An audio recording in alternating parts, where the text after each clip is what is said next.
Throughout human history, there have been bizarre incidents that defy explanation. The mystery of the Thousand Masks, 1966, Rio de Janeiro, Brazil. While hiking, a young boy stumbled upon two strange corpses. The deceased were two electronics technicians, Manor and Miguel. Strangely, they were dressed in suits, but wore raincoats over them. Their faces were covered with crude lead masks designed to block radiation. Police confirmed that this was no Halloween prank, but rather meticulously crafted gear. Even more eerie was a notebook found at the scene containing a passage of text that read like a secret code. 1630, arrive at designated location. 1830, swallow capsule. Protect metal after the drug takes effect. Wait for the mask signal. Although empty water bottles and a packaging bag that may have held the mysterious capsules were found at the scene, what exactly was inside remains a mystery to this day. The most absurd part is that the coroner in charge of the autopsy actually went on vacation immediately after the incident. By the time he returned from that vacation, the bodies had already severely decomposed, making independent testing impossible. These two technicians, who had always been honest and hardworking, bought identical raincoats with a large sum of money, and ultimately died in the wilderness wearing the money mask. Some speculate they were attempting to contact an alien civilization,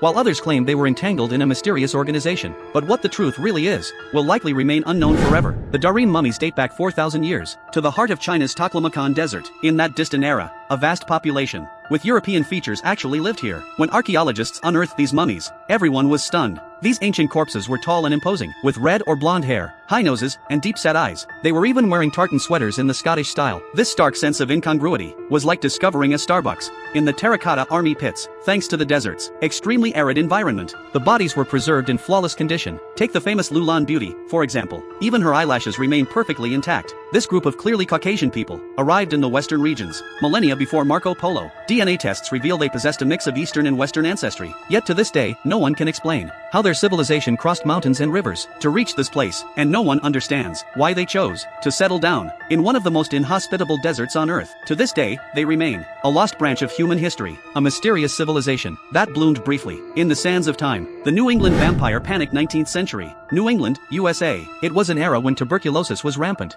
If someone in the family died of illness, the locals' instinct wasn't to seek medical help, but to dig up the deceased relative to see if they had turned into vampires. The superstition at the time held that if members of a family fell ill one after another, it meant the first person to die had become a vampire and had returned to drain the life force from their family. In 1892, the mother and sister of Moses Brown of Rhode Island died one after another of tuberculosis. Soon after, his brother also fell ill. At the urging of the villagers, his father agreed to have the bodies exhumed for inspection. Since the ground in winter acts like a natural refrigerator, the body was exceptionally well preserved. The terrified villagers were convinced this was irrefutable proof of a vampire. They dug out his heart, burned it to ashes, and then forced his sick brother to drink the ashes as a cure. The outcome was predictable. 2 months later, the brother passed away as well. It was truly the height of ignorance. The green children of Urput. One day in the 12th century, villagers in Urput, England, discovered two children hiding near a wolf trap. Though the boy and girl looked normal, their skin was a bright green. They wore clothes made of strange materials and spoke a language no one could understand. After being brought back to the village, they refused to eat even though they were starving. It wasn't until someone brought them raw broad beans that they began to devour them voraciously.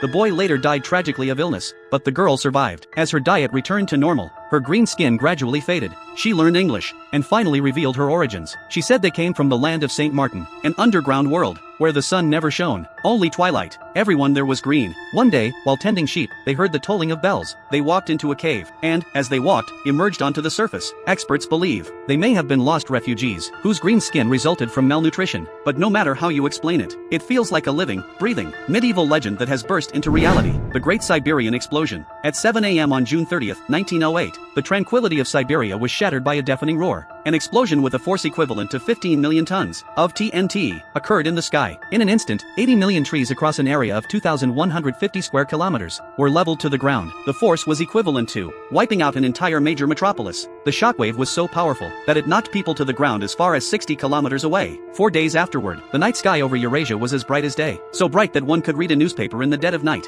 In 1927, an expedition finally entered the region, but the results were astonishing. There was no meteor crater, not even a single piece of meteorite debris was found. Only millions of trees, lying on the ground in a butterfly-shaped pattern, with their tops all facing away from the epicenter. And at the very center of the explosion, a few trees were still standing, but their branches had been stripped bare, like rows of utility poles. More than 100 years later, scientists are still debating the cause.